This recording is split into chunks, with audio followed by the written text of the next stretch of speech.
Uttar Pradesh TGT सन 2022 के लिए उर्दू की 5वीं क्लास में मैं एम मली आप सभी का खैर मकदम करता हूं। जैसा कि आप जानते हैं कि उत्तर प्रदेश टीजीटी उर्दू के सिलेबस में एक टॉपिक है उर्दू शायरी का आगाज़ और इर्तिका।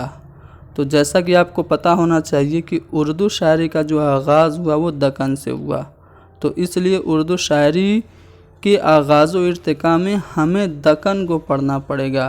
और दक्कन आपके इम्तिहान के लिए बहुत ही ज़्यादा इम्पोर्टेंट है। दक्कनियात से आपके सन 2016 में 9 सवाल पूछे गए थे और सन 2021 का जो टीजीटी हुआ था उसमें 4 सवाल दक्कनियात से आए थे। कौन कौन से सवाल आए थे चलिए मैं दिखा दूँ। ये देखिए, ये सवाल आपका आया था किताब नौरस की मुसन्निफ़ का नाम आपसे पूछा गया था, 2021 में आया था। ये सवाल कुतुब मुश्तरी की सिनफ़ हैसियत क्या है ये पूछा गया था सन 2021 में, और ज़मानी एतबार से दक्कन के शायरों को दे दिया था और सही तरतीब आपसे पूछा था। और दक्कनी मसनवी गुलशन इश्क के मुसन्निफ़ नुसरती किस ख़ानदान से ताल्लुक़ रखते थे, किस सल्तनत से ताल्लुक़ रखते थे, ये आपसे पूछा था। तो ये सभी सवाल जो थे वो आपके पूछे थे सन 2021 में, और सन 2016 में ये सवाल पूछा गया था फूलबन किस सिन्फ में शुमार होती है, और इब्न निशाती की तख्लीक कौन सी है, और इब्राहिम आदिल शाह सानी जिनको जगत गुरु के नाम से जाना जाता है, फ़ारसी के कौन से मुस्तनद शायर उनके दौर में हिंदुस्तान आए थे, ये पूछा गया था। अशरफ की नौसुरहार किस सिन्फ की है, और किस शायर ने दक्कन से दिल्ली का सफ़र किया, और सैफुल मुल्क और बदिउल जमाल और कलमतुल हिदायत हक़ाइक़ किसकी तसनीफ़ है, ये सभी सवाल आपसे पूछे गए थे। सबरस किसकी है, तो ये सभी सवाल जब आप देखेंगे तो आपको पता चलेगा कि दक्कनियात से हैं। मैं फिर से बता दूं, सन 2016 में 9 सवाल दक्कनियात से और सन 2021 में 4 सवाल पूछे थे। इसलिए हम दक्कनियात को डिटेल से डिस्कस करेंगे। मुमकिन है कि इसके लिए 4-5 क्लास लेनी पड़े, ठीक है। तो चलिए दक्कनियात की बात करते हैं। दक्कन में उर्दू शेर व अदब, इसे हम पढ़ेंगे। तो उर्दू शेर व अदब की तारीख़ में दक्कन को बहुत अहमियत हासिल है। इसके फ़रोग़ में यहाँ के बादशाहों ने हिस्सा लिया। उर्दू के विकास के लिए, उर्दू के फ़रोग़ के लिए दक्कन के बादशाहों ने भी हिस्सा लिया, ठीक है। दक्कन के ही एक बादशाह थे जिनका नाम था कुली कुतुब शाह। कुली कुतुब शाह को उर्दू का पहला साहिब दीवान शायर माना जाता है। ये पहला लिखा हुआ मिसप्रिंट, ठीक है। उर्दू का पहला साहिब दीवान शायर कौन? दक्कन के ही एक बादशाह कुली कुतुब शाह हैं। दक्कन में तसनीफ़ व तालीफ़ का बाकायदा सिलसिला जो शुरू हुआ कब से हुआ? बहमनी सल्तनत के क़याम के बाद से हुआ। अब बहमनी सल्तनत कब कायम हुई? तो 1347 से लेकर के 1495 तक का जो दौर है ये बहमनी दौर कहलाता है। अब इसमें कौन कौन से मुसन्निफ़ीन अहम हैं उन्हें देख लेते हैं। तो सबसे पहले बहमनी सल्तनत के जो बादशाह थे उनके इल्म दोस्ती और अदब नवाजी के किस्से बहुत मशहूर हैं। उन्होंने ख्वाजा हाफिज़ शिराज़ी को हिंदुस्तान आने की दावत भी दी थी। अब कौन कौन से अहम शोरा हैं बहमनी दौर के उन्हें पढ़ते हैं। तो सबसे पहले ख्वाजा बंदा नवाज़ गेसू दराज को पढ़ते हैं, ठीक है। उनका जो टाइम पीरियड है वो 1321 से लेकर के 1422 है, यानी 1321 में पैदा हुए, 1422 में इनका इंतकाल हुआ। दक्कनी शेर व अदब की इब्तिदा में सबसे पहला नाम ख्वाजा बंदा नवाज़ गेसू दराज का आता है। वो दिल्ली में पैदा हुए, दिल्ली से गुलबर्गा आए। कब? 1398 में। 1398 में एग्जैक्ट डेट नहीं है, करीब लगभग इसी टाइम वो आए, और फिर वो यहीं गुलबर्गा में उन्होंने सुकूनत अख्तियार कर ली, ठीक है। फ़ारसी के अलावा उर्दू दक्कनी में भी इन्होंने कई तसानीफ़ लिखी। मिराजुल आशिकीन, जिसे उर्दू की पहली तसनीफ़ कहा जाता है, कुछ लोग कहते हैं कि ये इन्हीं की है। हालांकि इस ज़िम्न में बहुत सारे जो मुहक्किकीन और मुफक्किरीन हैं उनका इख्तिलाफ़ है। कोई कह रहा है कि नहीं इनकी नहीं है, बस इनकी तरफ मंसूब कर दी गई है। लेकिन ये आपको याद रखना है कि मिराजुल आशिकीन, जिसे आप उर्दू की पहली तसनीफ़ कहते हैं, वो मंसूब की जाती है ख्वाजा बंदा नवाज गेसू दराज से। ठीक है, इसके अलावा इनकी जो तसानीफ़ है उनको आप देख लीजिए, बहुत ही इम्पोर्टेंट हैं। शिकारनामा, हिदावतनामा, तिलावतुल वजूद और चक्की नामा, ये इनकी अहम तसानीफ़ हैं। किसकी?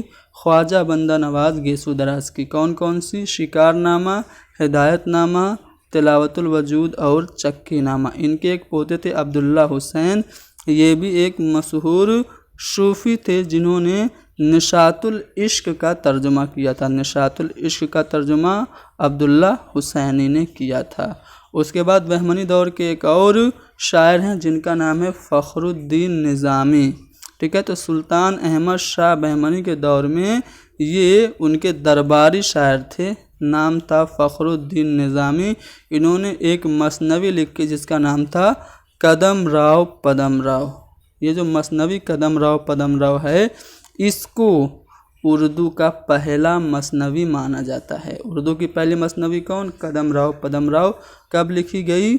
इसका जो ज़माना है वो 1421 ईस्वी से लेकर के 1435 ईस्वी का दरमियानी हिस्सा माना जाता है। इसी हिस्से में ये मसनवी कदम राव पदम राव लिखी गई। तो ये बहमनी सल्तनत से मुताल्लिक कुछ अहम जो मुसन्निफ़ीन और शोरा थे उनके बारे में आपने जाना। अब देखिए, जो बहमनी दौर था, जो बहमनी सल्तनत थी 15वीं सदी में टूटकर 5 रियासतों में तकसीम हो गई। ठीक है, कुतुब शाही, निज़ाम शाही, बरीस शाही और इमाद शाही और शाही दौर। ये आदिल शाही दौर, कुतुब शाही दौर, निज़ाम शाही दौर, बरीस शाही दौर और इमाद शाही दौर, ये 5 दौर में ये जो बहमनी सल्तनत थी वो टूटकर क्या हो गई? बट गई, तकसीम हो गई। और इसमें जो 2 दौर थे, आदिल शाही दौर और कुतुब शाही दौर, ये दोनों हमारे लिए इम्पोर्टेंट हैं। ये 2 रियासतें, पहली रियासत बीजापुर की और दूसरी गोलकुंडा की। ठीक है, बीजापुर में आदिल शाही रियासत कायम हुई और गोलकुंडा में कुतुब शाही रियासत कायम हुई। आदिल शाही ख़ानदान में सल्तनत का जो आगाज़ हुआ वो 1490 ईस्वी से हुआ। आदिल शाही ख़ानदान की सल्तनत का आगाज़ कब से हुआ? 1490। और कब तक चला? 1686 ईस्वी तक। अब आदिल शाही ख़ानदान के जो बादशाह गुजरे हैं उनकी तादाद कितनी थी? 8 थी। ठीक है, 8 बादशाह आदिल शाही दौर में गुजरे हैं।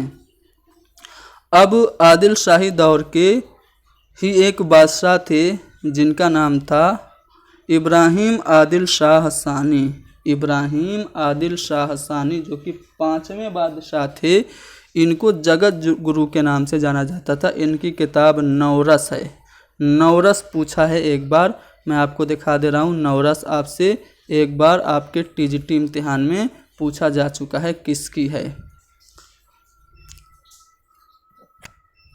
नौरस किसकी है, मैं अभी आपको दिखा दे रहा हूँ। ये देखिए, मौसीकी के रागों और रागनियों के मुताबिक तरतीब देते हुए गीतों का मजमुआ नौरस, किताब नौरस, ये किसकी तसनीफ़ है? तो इब्राहिम आदिल शाह सानी की है। ठीक है, इब्राहिम आदिल शाह सानी ने, जिनको कि जगत गुरु के नाम से जाना जाता है, किताब नौरस लिखी थी। ठीक है, इनके बारे में आगे डिटेल से हम आपको बताएंगे। पहले कौन कौन से मशहूर शायर और अदीब के नाम आपके जोड़े जाते हैं आदिल शाही दौर से, ज़रा उन्हें देख लेते हैं। तो अब्दुल हैं, मीरा जी शमसुल उशाक हैं, अशरफ बयाबानी हैं, बुरहानुद्दीन जानम हैं, शाह दाऊद हैं और मलिक खुशनूद रुस्तमी मुकीमी और फिर हसन शौकी सेनती, अली आदिल शाह सानी जिन्होंने नौरस लिखी, नुसरती, अमीनुद्दीन आला वगैरह के नाम अहम हैं। ये सभी आदिल शाही सल्तनत से जुड़े हुए थे। अब इनके बारे में बारी बारी से हम पढ़ेंगे। सबसे पहले मीरा जी शमसुल उशाक के बारे में देखते हैं।